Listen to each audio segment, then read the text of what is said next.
लखनऊ में राष्ट्रीय अल्प बचत अभिकर्ता संघ भारत उत्तर प्रदेश की प्रदेश स्तरीय बैठक का आयोजन किया गया, जिसमें प्रदेश भर से आए पदाधिकारियों ने भाग लिया। बैठक में संगठन को मजबूत बनाने तथा आम जन की भलाई के लिए प्रभावी कार्य करने के मुद्दों पर विस्तृत चर्चा की गई। बैठक के दौरान मऊ जिले में अभिकर्ता विष्णु चौरसिया की एजेंसी का नवीनीकरण न होने के कारण हुई मृत्यु का मुद्दा भी प्रमुखता से उठाया गया।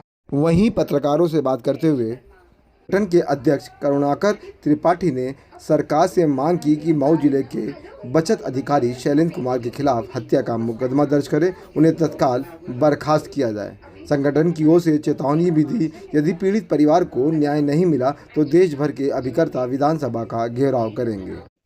मेरा नाम अपूर्व अग्निहोत्री है, मैं राष्ट्रीय उपाध्यक्ष हूँ, राष्ट्रीय अल्प बचत अभिकर्ता संघ भारत। सर, किन मुद्दों पर बैठक हो रही है? आज जो है राष्ट्रीय अल्प बचत अभिकर्ता संघ की उत्तर प्रदेश इकाई की समीक्षा बैठक हो रही है और समीक्षा बैठक साथ साथ एक घटना घटित हो गई है जनपद मऊ की में, उस संबंध में हम लोग रणनीति तय कर रहे हैं। क्या घटना है? घटना ये है कि मऊ जनपद में कार्यरत शैलेश कुमार जिला बचत अधिकारी जो हैं, वो पिछले 1 वर्ष से वहां के अभिकर्ताओं का बहुत शोषण कर रहे हैं और धन उगाही कर रहे हैं। वो इतनी धन उगाही किए हैं और उनके खिलाफ हम लोग 16 फरवरी को उप मुख्यमंत्री ब्रजेश पाठक जी से, कारागार मंत्री दारा सिंह जी से और सहायक निदेशक बचत निदेशालय में हम लोग मिले थे और उनको समस्याएं बताई थी अपनी और वहां के बारे में, जिसमें जो है इससे पूर्व में भी मऊ के जनपद के अभिकर्ता जो हैं माननीय मुख्यमंत्री जी से शिकायत की थी।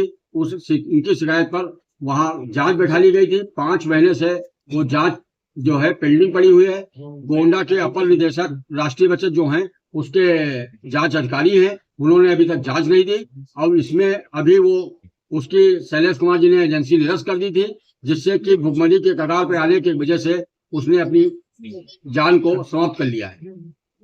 उसके 2 छोटे छोटे बच्चे हैं और उसकी विधवा पत्नी है। अगर पाठक जी से मिले थे, आने वाले वक्त में अगर मांगे नहीं पूरी होती हैं तो किस तरह से विरोध करेंगे? हम लोग और रणनीति बना रहे हैं। कल हम लोग पुनः फिर से मिलेंगे और यदि मांगे नहीं मानी गई तो अभिकर्ता उत्तर प्रदेश का नहीं पूरे देश का अभिकर्ता लखनऊ आकर के सड़कों पर आंदोलन करेगा। मेरा नाम करुणाकर त्रिपाठी और ये जो बैनर लगा हुआ है इसका मैं प्रदेश अध्यक्ष हूँ। मेरी मुख्य लड़ाई भारत सरकार से, भारत सरकार के वित्त मंत्रालय और निर्मला सीतारमण जी से है, क्योंकि कांग्रेस सरकार ने 2011 में हम अभिकर्ताओं को कमीशन 2% और 1% से घटाकर 50 पैसे यानी आधा % कमीशन कर दिया, जिसके विरोध में हम लोगों ने 2017 में एक संगठन की स्थापना की है और अनवरत मेरी मांग है। मेरी मांग का पहला नारा, पहले कमीशन फिर scheme, no commission no scheme. डाकघर अभिकर्ताओं के माध्यम से धन जमा कराता है, लिहाजा मेरी मोदी सरकार से अपील है कि प्रत्येक स्कीम अभिकर्ताओं के माध्यम से रखी जाए, जो पूर्व की मांग में थी। लेकिन 2011 में मुझे पीपीएफ में कमीशन मिलता था, उससे हम लोगों को पृथक कर दिया गया। एनएसएस 87 और 92 करके 2 स्कीमें थी, उसमें हम लोगों को एजेंसी से पृथक कर दिया गया है। पीपीएफ में कमीशन मिलता था, उससे हमसे पृथक कर दिया गया। नई स्कीम सुकन्या समृद्धि योजना जो मोदी जी लाए महिलाओं के लिए, उसमें भी महिलाओं को पृथक कर दिया गया है। ये सरकार देखने में बहुत अच्छी लगती है, लेकिन हम अभिकर्ताओं के लिए ये अभिशाप के रूप में कार्य कर रही है। ये वरदान नहीं है, ये अभिकर्ताओं के लिए अभिशाप है। ये एजेंटों पर हमारे लोगों ने जंतर मंतर पर भी घेराव किया, कोरे आश्वासन दिए, कोई मांग नहीं मानी।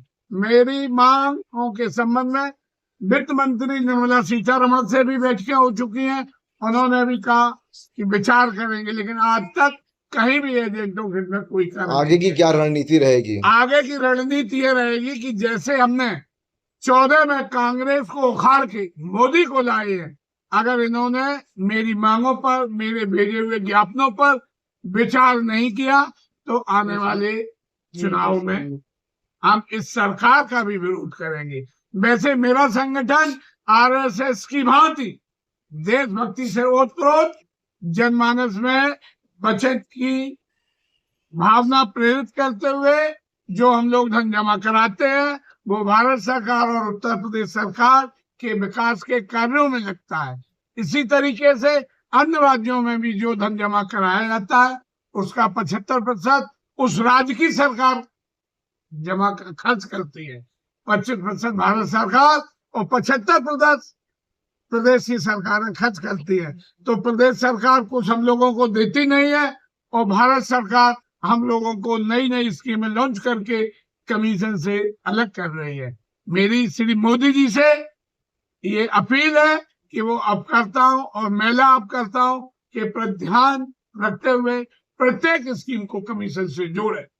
इसके अतिरिक्त आज की मीटिंग में उत्तर प्रदेश का एक जो मऊ जनपद है उसमें विष्णु चौरसिया के व्यक्ति ने जिला बचत अधिकारी मऊ शैलेश कुमार से के प्रताड़ना के कारण 6 माह पूर्व शैलेश कुमार द्वारा उसकी एजेंसी निरस्त कर दी गई है। उससे दुखी होकर भुखमरी के कगार पर आ गया और उसकी आत्महत्या कहो या मृत्यु हो गई है, जिसके लिए हम लखनऊ में एक मीटिंग की है। कल पुलिस प्रमुख से भी मिलेंगे। एक प्रार्थना पत्र संगठन ने महिला जो उसकी पत्नी है उसने एसएसपी मऊ को भी दिया है। अभी तक कोई कार्रवाई नहीं हुई है।